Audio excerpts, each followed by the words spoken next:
चलो तो तांडव शुरू हो गया है। एपिसोड के स्टार्ट में कोई बोलता है कि तुम्हारे कहने का मतलब ये है कि ये जो क्यूब सा चीज दिखाई दे रहा है वो एक डीमन कोर है। तो क्या ये सचमुच में डीमन कोर है या फिर तुम मुझे यहाँ पर भटकाने की कोशिश कर रहे हो? और अपने स्वाड को साव के गर्दन में टिकाते हुए एक सीरियस लुक के साथ बोलने लगता है, तो आखिर मैं तुम्हारी इन सारी बातों के ऊपर मैं कैसे भरोसा कर सकता हूँ? और साव मुस्कुराते हुए कहने लगता है कि हमारा सियांग क्लैन जो है ना, वो यहाँ पर कई सदियों से डीमन कोर को गार्ड कर रहा है, वो भी जनरेशन से। जब फर्स्ट डीमन किंग लियू यान ने पूरे कंटेंट को एकता में लाया था, तब मेरे एंस्टर सियांग लोंग उनके सबसे ज्यादा ट्रस्टेड फंडिंग मार्शल हुआ करते थे। और हर किसी डीमन किंग के 3 डीमन जनरल्स होते हैं जो कि उनके साइड में रहते हैं। पहला जिसके पास में मैजिक और गवर्नेंस होता है, और सेकंड जो है वो कॉम्बट और मिलिट्री अफेयर के ऊपर में अपना अंडर कंट्रोल रखता है। और हमारा एक लौता सियांग क्लैन ही ऐसा है जिसके पास में ना कोई पावरफुल स्पेल है और ना ही कोई कॉम्बट स्ट्रेंथ। और इस वजह से हम अपने पोजीशन जो कि डीमन जनरल का है उसे बिल्कुल भी सिक्योर नहीं रख सकते।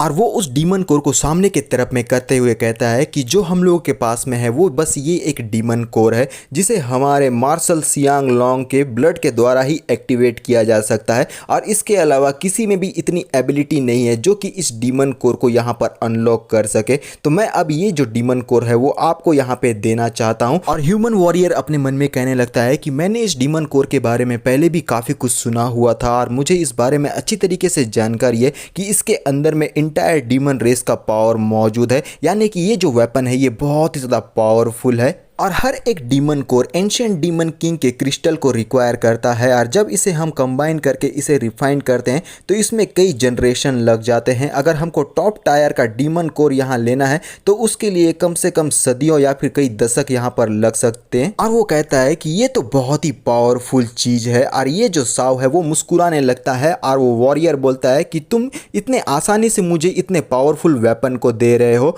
फिर बहुत ही गुस्से में चिल्लाते हुए बोलता है, क्या तुम्हें सच में ऐसा लगता है कि मैं इतना बड़ा गधा हूं? और आसमान से हम लोगों को गोल्डन कलर की लाइटनिंग आती हुई नजर आती है क्योंकि ये जो ह्यूमन वॉरियर है वो बहुत ही ज़्यादा गुस्से में आ गया है। और ऐसा लगता है कि अब वो यहाँ पर साव के गर्दन को उसके धड़ से अलग कर ही देगा। और साव यहाँ पर घबराना शुरू कर देता है। और इसी तरीके से गोल्डन कलर की लाइटनिंग और भी ज़्यादा मात्रा में आने लगती है क्योंकि ह्यूमन वॉरियर अपने आप को और भी ज़्यादा पावर्ड अप और गुस्से में दिखा रहा होता है। और ये सब कुछ देखते हुए साव यहाँ पर अपनी आंखों को बंद करते हुए बोलता है कि मैं माफ़ी चाहता हूँ, मैं माफ़ी चाहता हूं। और वो पूरी तरीके से कांप गया होता है, डीमन कोर को अपने हाथों से छोड़ देता है। और फिर ये जो डीमन कोर है जस्ट उसके सामने में जाकर गिरता है। और ये हमारा साव घबराते हुए डरते हुए बोलने लगता है कि मैं तो बस यहाँ पर जिंदा रहना चाहता हूँ और मैं इतना ज़्यादा वीक हूँ कि मैं इस डीमन कोर को बिल्कुल भी आगे लेकर नहीं जा सकता क्योंकि उसके बाद मैं पूरी तरीके से मारा जा सकता हूँ। और वो यहाँ पर कहने लगता है कि हमारा जो क्लैन का स्टेटस है ना वो पूरे डीमन रेस में बहुत ही ज़्यादा वीक है और मैं किसी के दीवार का गमला बनकर भी यहाँ पर सर्वाइव कर सकता हूँ। तो प्लीज़ मुझे यहाँ पर तुम लोग बख्श दो, मैं बिल्कुल भी नहीं मरना चाहता। और हमारी ये जो ल्यूबिन है वो ये सब कुछ देखते हुए रोते हुए कहने लगती है कि अंकल श्याओ, आखिर आप क्या यहाँ पर पागल हो गए हैं? इतना पावरफुल वेपन इस पर्सन को आप क्यों दे रहे हो? क्योंकि उसने हमारे कई सारे डीमन ग्रुप को जान से मार दिया है और साथ में हमारे कंपेनियंस को भी। आखिर आप उनके सामने में घुटने कैसे टेक सकते हो? फिर वो बोलती है कि उसने जो है वो पर्सनली आपके ब्रदर को सर को धड़ से अलग कर दिया और उसे बुरी तरीके से जान से मार दिया है बोलकर इशारा करके हमारे जो पैंग है उसके सर के तरफ में दिखाने लगती है। और ये जो रहता है यहाँ पर हमारा पैंग बेचारा बहुत ही बुरी तरीके से मारा गया है। और यहाँ पर इस ह्यूमन वॉरियर को भी पता चल चुका है कि अभी अभी जिस बंदे का गला इसने काटा था दरअसल वो साव का ब्रदर था। और यहाँ पर वो बोलता है थोड़ा सा कंफ्यूज होकर, अच्छा तो अब मैं यहाँ पर समझ गया हूँ। फिर वो आगे की तरफ में बढ़ के सीधा पैंग के सर पर अपना पैर रखते हुए बोलने लगता है, तो अच्छा ये जो फैट सा आदमी था वो तुम्हारा यहाँ पर ब्रदर था क्या? और हमारा जो साव है वो थोड़ा सा आश्चर्यचकित होकर उसकी बातों को सुनता है।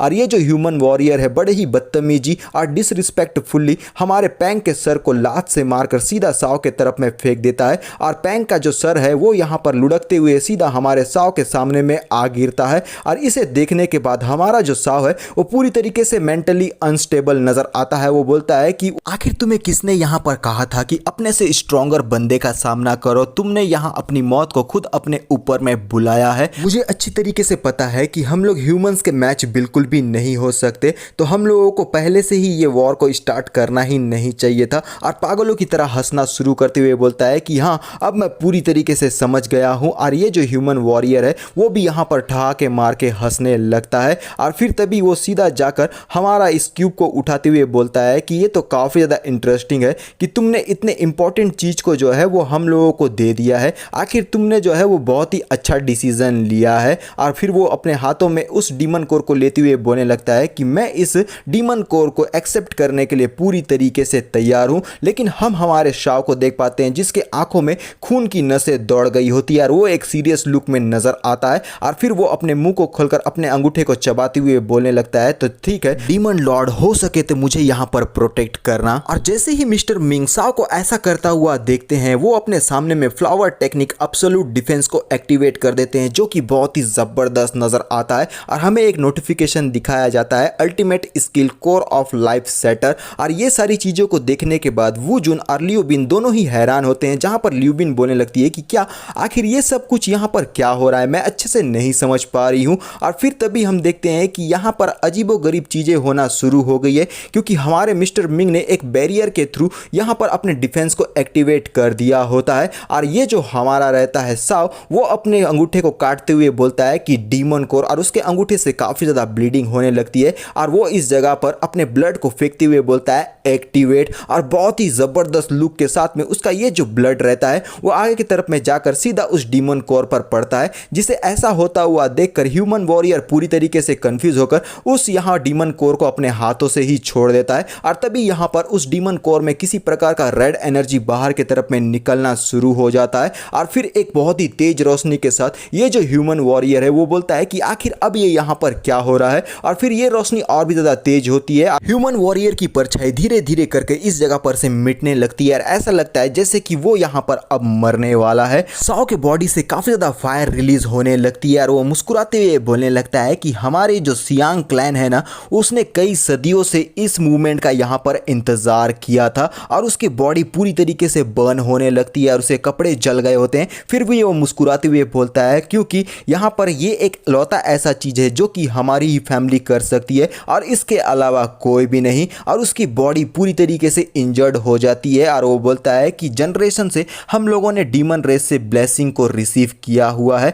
तो अब इसे वापस करने का टाइम हो चुका है, जो हम यहाँ पर करके ही रहेंगे। मैं तो इसको एकदम कुत्ता, कमीना, ट्रेटर, हरामी आदमी समझ रहा था, ये तो एकदम देव मानुस निकला रे। और इससे हम समझ सकते हैं कि हमारा जो साव है वो यहाँ पर हमारे लोगों को बिट्रे नहीं किया था, वो बस राइट टाइम का इंतजार कर रहा था। जैसे ही राइट टाइम आया उसने यहाँ पर उस ह्यूमन के ऊपर में अटैक कर दिया, क्योंकि वो सबसे पावरफुल बंदा भी था। और हम लोगों को इस वजह से इस पूरे सिटी में बहुत ही बड़ा धमाका दिखाई देता है, जो कि एक न्यूक्लियर फिजन के समान लग रहा है, लेकिन ये सीन ही बहुत ही कमाल का है। और इसी तरीके से ये जो अटैक यानी कि जो कुछ भी ये ब्लास्ट है वो धीरे धीरे करके आगे बढ़ने लगता है। और जैसे ही ये आगे बढ़ता है, हमारे मिस्टर मिंग की वजह से वो उस बैरियर को तो ब्रेक नहीं कर पाता, लेकिन जनरल हो का ये जो डिफेंस था वो पूरी तरीके से ब्रेक हो गया है, जिस वजह से पावर जो है वो हमारे मिस्टर मिंग के जो डिफेंस है उसमें थोड़ा सा कम गया। इस वजह से उनका ये जो बैरियर है वो बिल्कुल भी ब्रेक नहीं हो पाता। और ये धमाका धीरे धीरे करके अपना चपेट आगे की तरफ में बढ़ाना शुरू कर देता है। और वो जैसे ही आगे बढ़ता है, आसपास की चीजें पूरी तरीके से डिस्ट्रॉय होना शुरू हो जाती है।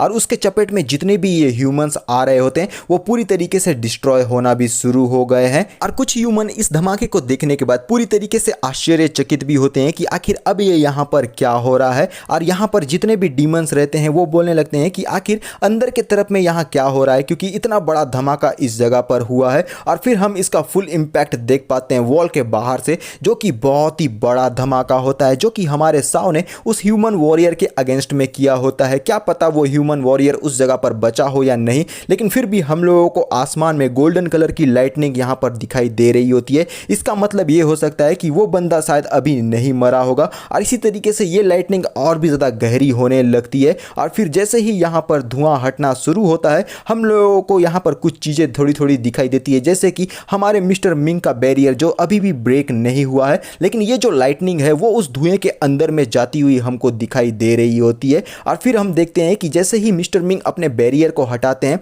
अंदर ये जो गोल्डन लाइटनिंग है वो सारी चीज़ों को यहाँ पर देखना शुरू करते हैं कि यहाँ पर धुएं के अंदर अंदर में आखिर कौन सा चीज़ चल रहा है। लेकिन मिस्टर साओ जो है वो बहुत ही इंजरी की हालत में अपने घुटनों पर आ गए होते हैं और फिर उनके बॉडी बहुत ही ज़्यादा बर्न होती हुई हमें नज़र आती है। ऐसा लगता है कि अब वो इस जगह पर मरने वाले हैं और वो बोलते हैं कि मैंने जो कुछ भी करना था वो सारी चीज़ें यहाँ पर कर दी है और यही मेरा फुल पावर था और मैंने आज उसे अच्छी तरीके से यूज़ भी कर दिया है और उनका बॉडी पूरी तरीके से बर्न हो चुका है। और वो कहने लगते हैं कि लेकिन फिर भी मैं यहाँ पर उस डीमन कोर का बस 1% ही यूज़ कर सकता था और इससे ज़्यादा मैं बिल्कुल भी नहीं कर सकता था और हो सकता है कि अब मिस्टर साओ इस जगह पर मारे जाए। और फिर हम देख पाते हैं कि हमारा वुजुन जाता है सीधा जनरल हो के पास और उसे अपने कंधे पर सहारा देने लगता है और ये सारे लोग देखते हैं कि अब यहाँ पर क्या होने वाला है। और तभी हमारा जो मिस्टर साओ है वो बोलते हैं कि मैं यहाँ पर बहुत ही ज़्यादा फ्रस्ट्रेटेड हूँ क्योंकि मैं इससे बड़ा धमाका यहाँ पर बिल्कुल भी नहीं कर पाया और वो पूरी तरीके से ज़मीन में धराशाह होने लगते हैं। और हम लोगों को एक ऊपर में नोटिफिकेशन दिखाता है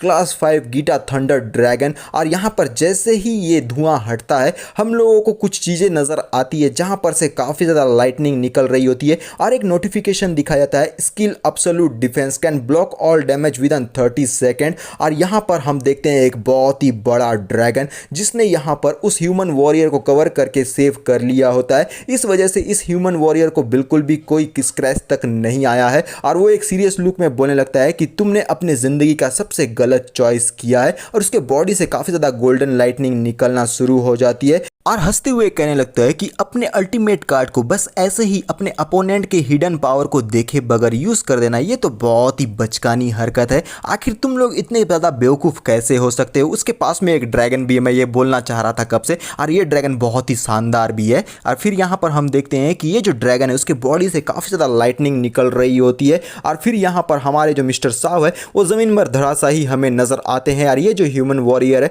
वो हमारे मिस्टर साव को ही देखने लगता है। और मिस्टर साव यहाँ पर उस क्यूब को दोबारा से पकड़ने के लिए अपने हाथ को आगे बढ़ा देते हैं इतना इंजर्ड होने के बावजूद भी। और तभी यहाँ पर एक लाइटनिंग आती है और उस क्यूब के ऊपर में पड़ती है और जैसे ही ये होता है मिस्टर साव थोड़ा सा यहाँ पर चौंक जाते हैं और सीधा ये जो मिस्टर साव है वो जैसे ही उसे पकड़ने की कोशिश करते हैं वो क्यूब इस जगह पर से गायब हो गई होती है। यानी कि हमारे मिस्टर साव जो है अब इस जगह पर आगे कुछ भी नहीं कर पाएंगे क्योंकि उनका बॉडी पूरी तरीके से जवाब दे चुका है और आगे की फाइट में ये पार्टिसिपेट भी नहीं करने वाले। और फिर हम देखते हैं कि ये जो क्यूब है वो सीधा हमारे इस ह्यूमन वॉरियर के हाथ में होता है जो कि एक डेविलिश हंसी के साथ में उसके पीछे में बैकग्राउंड में काफ़ी ज़्यादा गोल्डन कलर की लाइटनिंग आ रही होती है। और वो बोलने लगता है क्या तुम अब तैयार हो अपने परिणाम को झेलने के लिए, क्योंकि तुमने अपनी ज़िंदगी का सबसे बड़ा गलती इस जगह पर किया था तो उसका भुगतान तो तुम्हें करना होगा। तो चलो अब मैं तुम्हें दिखाता हूँ ट्रू स्ट्रेंथ। और इसी के साथ हमारा ये जो पार्ट है वो यहीं पर ख़त्म हो जाता है। तो मिलते हैं नेक्स्ट पार्ट में यार, अभी के लिए